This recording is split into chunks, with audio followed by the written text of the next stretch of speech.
গুম প্রতিরোধে শক্তিশালী আইন প্রণয়নে গুরুত্ব, গুমের শিকার ব্যক্তি ও পরিবারকে সহযোগিতার পরিকল্পনা সরকারের, জানালেন আইন উপদেষ্টা। কাকরাইল মার্কাজ মসজিদে সাতপন্থীরা, প্রথম দফায় ইজতেমার অনুমতি দেওয়ার দাবি।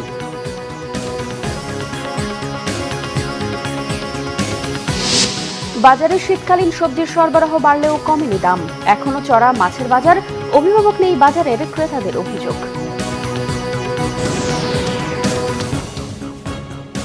দেখছিলেন ক্রাউন সিমেন্ট সংবাদ শিরোনাম। গুম প্রতিরোধে আইন করবে সরকার, পাশাপাশি গেল 16 বছরে গুমের শিকার পরিবারগুলোর ক্ষতিপূরণ ও পুনর্বাসনের কথাও ভাবা হচ্ছে, জানিয়েছেন অন্তর্বর্তী সরকারের আইন, বিচার ও সংসদ বিষয়ক উপদেষ্টা ডক্টর আসিফ নজরুল।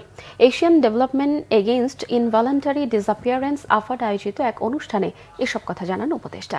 আরও জানাচ্ছেন দীপন দেওয়ান। এই প্রথম বাংলাদেশে অনুষ্ঠান করার সুযোগ হলো এশিয়ার মানবাধিকার সংস্থা Asian federation against involuntary disappearance আফাডের, যেখানে অংশ নেন বাংলাদেশের সংগঠন অধিকার ছাড়াও এশিয়ার 12 দেশের মানবাধিকার সংগঠনের নেতারা। তারা তুলে ধরেন নিজ দেশের গুমের পরিস্থিতি। বাংলাদেশে গুম হওয়া পরিবারগুলো তুলে ধরেন গুমের শিকার ব্যক্তির স্বজনদের অভিজ্ঞতার কথা। আমার হাজবেন্ড সবলভাবে কোথায় আছে, অন্তত একটা সন্ধান আছে বা নাই, আমাদের অপেক্ষার প্রহরটুকু একটু শেষ হইতে দেন। আমরা তো তিলে তিলে মারা যাচ্ছি, প্রতিটা মুহূর্তে, প্রতিটা মিনিটে, প্রতিটা সেকেন্ডে আমরা মারা যাচ্ছি। আমরা আর কতবার মরবো আপনারা বলে। কংগ্রেস অফ আফাদে রাষ্ট্র ও সরকারের প্রভাবশালী ব্যক্তিরা সবচেয়ে বেশি গুরুত্ব দেন গুম প্রতিরোধে শক্ত আইন প্রণয়নের ব্যাপারে। If human rights defenders are detained, our soul is detained. If human rights defenders, if victim families are suffering, we all are suffering. I will do whatever is required to be done in accordance with law. But that law should be applied in a proper manner. We do not want that you should allege against some persons having your malicious intention or at the instance of some vested quarters.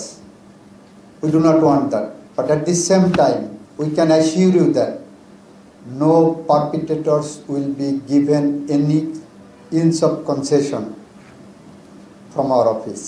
গুম প্রতিরোধ ও গুমের শিকার ব্যক্তির পরিবারদের নিয়ে সরকারের পরিকল্পনার কথাও তুলে ধরেন আইন উপদেষ্টা।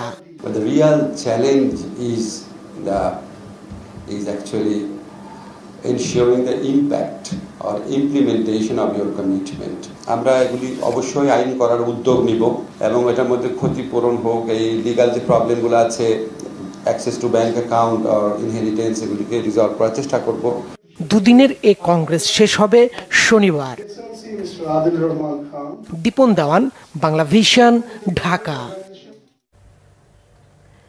মাওলানা সাদকে বাংলাদেশে আসার অনুমতি এবং প্রথম দফায় বিশ্ব ইজতেমা করার দাবি জানিয়েছে তাবলিগ জামায়াতের এই অংশের অনুসারীরা।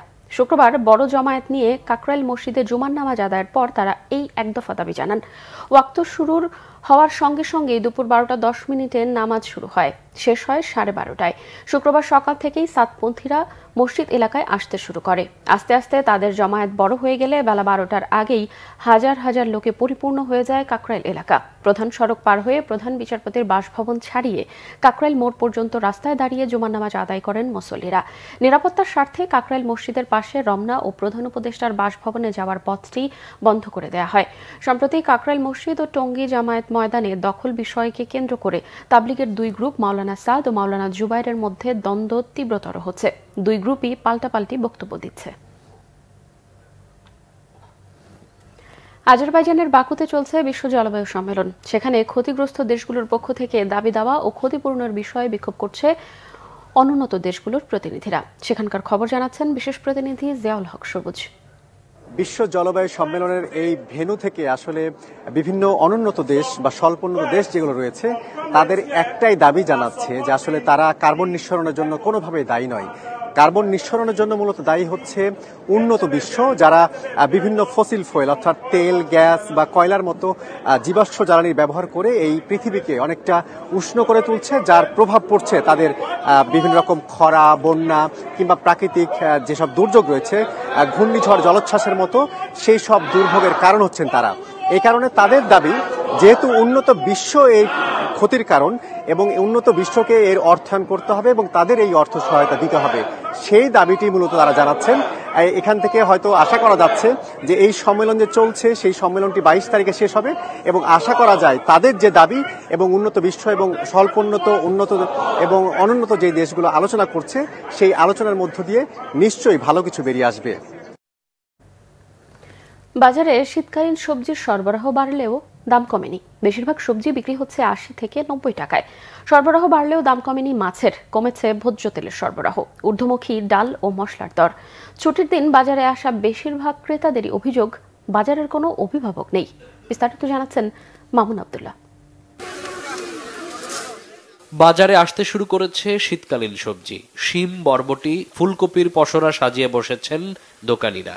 এসব সবজির ক্রেতা চাহিদা বেশি থাকলেও দাম কমেনি। বরবটি 90, শিম 100 টাকা এবং প্রতি পিস ফুলকপি বিক্রি হচ্ছে 40 থেকে 50 টাকায়। সবজির মৌসুম শুরু হলেও দাম না কমায় ক্ষোভ ক্রেতাদের। শীতকাল আসলেও ওই শীতের প্রভাব এখনো পড়ে নাই, সবজি সেরকম বাজারে সাপ্লাই নাই, সেই অনুসারে দাম একটু বেশি। মিডল ক্লাস ফ্যামিলির জন্য না পারে ওরা রিক্সা চালাইতে, না পারে ওরা জীবন ধারণ করবো কিভাবে, বাচ্চা পড়াইবো নাকি বাসা ভাড়া দিব। আমগো হিসাবে একটু দাম কম আছে, কাস্টমার যা কয় আর। কাঁচা মরিচ 120 টাকা কেজি, এগুলো সাধারণ মানুষ খাওয়ার মতো না। তো উস্তা 120 টাকা, গাড়ি হলো আপনার 70 টাকা, মূলা 50 টাকা। মাছের বাজারে পর্যাপ্ত দেশি ও চাষের মাছ, তবে দামের কোনো সুখবর দিতে পারছেন না বিক্রেতারা। আরেক দফা বেড়েছে ইলিশের দাম। গরিবের বাচ্চা কষ্ট, মধ্যবিত্ত যারা আছে তাদেরও সমস্যা। কম্পারেটিভলি মনে হয় না কমছে, কোনো মাছের কমতি নাই, সব মাছই আছে ভরপুর। 21,000 মাছ গত সপ্তাহে বিক্রি করছিলাম আপনার 1500 করে, এই সপ্তাহে আপনার 1550 টাকা 1600 করে বিক্রি করতেছি। আগের বেশি দামে বিক্রি হচ্ছে ডাল, মশলা ও চাল। ডিলারদের বিরুদ্ধে ভোজ্য তেলের কৃত্রিম সংকটের অভিযোগ আছে বিক্রেতাদের। আরেক দফা দাম বাড়ানোর পায়তারা দেখছেন তারা। সরবরাহ কমাই দিচ্ছে, এখন গাড়ি রেট 167, তেল 167 বিক্রি হইতেছে, 2 লিটার 334, 5 লিটার 818 টাকা। 5টা কোম্পানিতে 2টা কোম্পানি তেল দিচ্ছে, 3টা কোম্পানি তেল দিচ্ছে না। বাজার করতে গেলে তো দেখা গেছে যে মানুষ শিম খায়। ব্রয়লার মুরগি 180 টাকা আর সোনালী মুরগি বিক্রি হচ্ছে 290 টাকায়। মামুন আব্দুল্লাহ, বাংলা ভিশন, ঢাকা। 2007 সালের এই দিনে প্রলয়ঙ্কারী ঘূর্ণিঝড় সিডরের আঘাতে লণ্ডভণ্ড হয় বরগুনা, বাগেরহাট, ঝালকাঠি সহ উপকূলীয় বেশ কয়েকটি জেলা।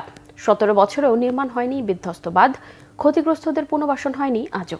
চরম দুর্ভোগে উপকূলবাসী। বরগুনা প্রতিনিধি শহীদুল ইসলাম স্বপ্ন, বাগেরহাট প্রতিনিধি মাসুদুল হক ও ঝালকাঠি প্রতিনিধি মোহাম্মদ মাসুদুল আলমের তথ্য ও ছবিতে ডেস্ক রিপোর্ট। 17 বছর আগে প্রলয়ঙ্করী ঘূর্ণিঝড় সিডর তছনছ করে দেয় বাংলাদেশের উপকূলীয় এলাকা। বিপর্যস্ত হয় সেখানকার জীবন জীবিকা। সেদিনে সেই দুঃসহ স্মৃতি আজও তাড়িয়ে বেড়ায় বরগুনার মানুষকে। ব্যাপক হতাহতের সাথে ক্ষতিগ্রস্ত হয় 77,754টি ঘরবাড়ি, 2,43,393 একর জমির ফসল, শিক্ষা প্রতিষ্ঠান, রাস্তাঘাট ও বেড়িবাঁধের। সংস্কার হয়নি বন্যা নিয়ন্ত্রণ বাঁধগুলো, হয়নি পর্যাপ্ত আশ্রয় কেন্দ্রও। টিকে থাকার সংগ্রামে ক্ষতিগ্রস্তরা। সিডের কথা ভয় শুনলে এখনো ভয় লাগে। সাইকেল সেন্টার 6 নম্বরে, এখন হ্যাঁ যাইতে যাইতে এদিকে শেষ হর্ষ হয়েছে। পর্যায়ক্রমে সব বাঁধ নির্মাণ, ক্ষতিগ্রস্তদের পুনর্বাসনের আশ্বাস দিয়েছেন জেলা প্রশাসক।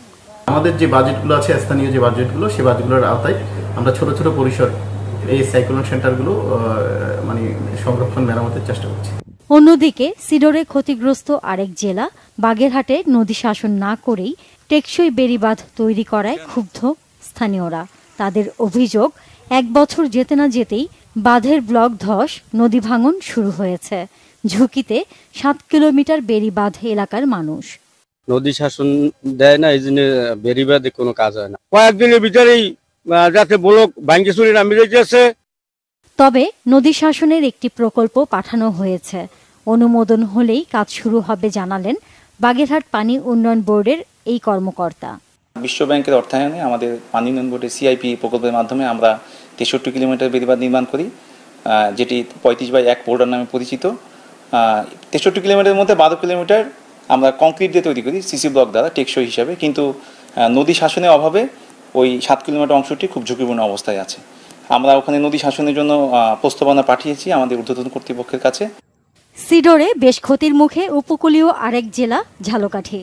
17 বছরেও নির্মাণ করা হয়নি কাঠালিয়া ও রাজাপুরের বিষখালী নদী তীরবর্তী 26 কিলোমিটার বিস্তীর্ণ এলাকার বেড়িবাঁধটি।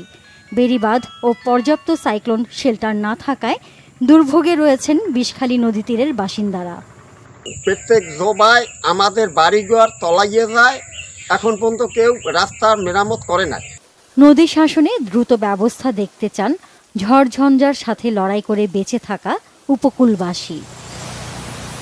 Naznin Akhter, Bangla vision news desk. 3 দিনের তৃতীয় golf house corporate cup golf tournament শুরু হয়েছে। কুর্মিটোলা গলফ কোর্সে সকালে টুর্নামেন্টের উদ্বোধন করেন সেনাবাহিনীর প্রধান জেনারেল ওয়াকারুজ্জামান।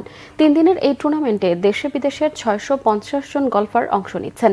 কুর্মিটোলা গলফ ক্লাবের vice president lieutenant general Mohammad Shahinul Haque, club captain brigadier general Mohammad Touhid Hossain, tournament কমিটির চেয়ারম্যান অবসরপ্রাপ্ত ব্রিগেডিয়ার জেনারেল আবিদুর রেজা খান সহ সংশ্লিষ্ট পদস্থ সামরিক ও বেসামরিক কর্মকর্তারা উদ্বোধনী অনুষ্ঠানে উপস্থিত ছিলেন।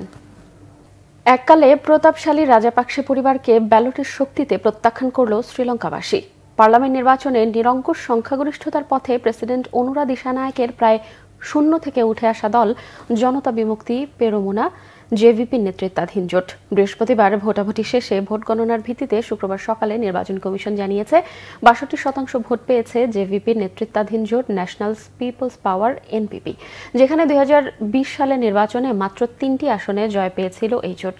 এবারের নির্বাচনে 18% ভোটে সাজিদ প্রেমাদাসার এসজেপি দ্বিতীয় আর 18% ভোট পেয়ে তৃতীয় অবস্থানে আছে রনিল বিক্রমাসিংহের ইউএনপি। মাত্র 2টি আসনে জিতেছে চতুর্থ অবস্থানে থাকা সাবেক প্রেসিডেন্ট গোতাবায়া ও মাহিন্দা রাজাপাকসের দল এসএলপিপি। 2022 সালের জুলাইয়ে চরম অর্থনৈতিক সংকটে তীব্র গণবিক্ষোভের মুখে ক্ষমতা ছাড়েন তৎকালীন প্রধানমন্ত্রী মাহিন্দা ও প্রেসিডেন্ট গোতাবায়া। এরপরে প্রেসিডেন্টের দায়িত্ব রনিল নিলেও তার ব্যর্থতায় 1 বছরেই সেপ্টেম্বরে 65 বছর বয়সী বামপন্থী অনুরাকে প্রেসিডেন্ট নির্বাচিত করে শ্রীলঙ্কাবাসী। 225 আসনের পার্লামেন্টে সরকার গঠনের জন্য ন্যূনতম 113টি আসনে জয়ের বিধান রয়েছে। 2.25 কোটিরও বেশি ভোটারের মধ্যে এবার ভোট পড়েছে 65%। সংবাদ শেষ করব ক্রাউন 7 শিরোনামগুলো আরও একবার জানিয়ে।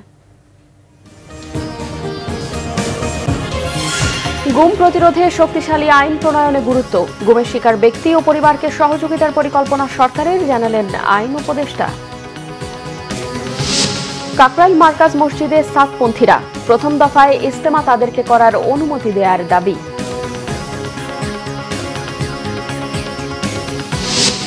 বাজারে শীতকালীন সবজির সরবরাহ বাড়লেও কমেনি দাম, এখনো চড়া মাছের বাজার, অভিভাবক নেই বাজারে, ক্রেতাদের অভিযোগ।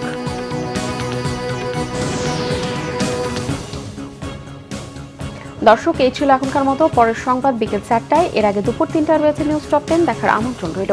এছাড়াও বাংলাদেশের সংবাদ ও সংবাদ সংশ্লিষ্ট অনুষ্ঠান দেখতে ভিজিট করুন www.bbnews24.com ও facebook.com/banglavishnnews এবং সাবস্ক্রাইব করুন youtube.com/banglavishnnews।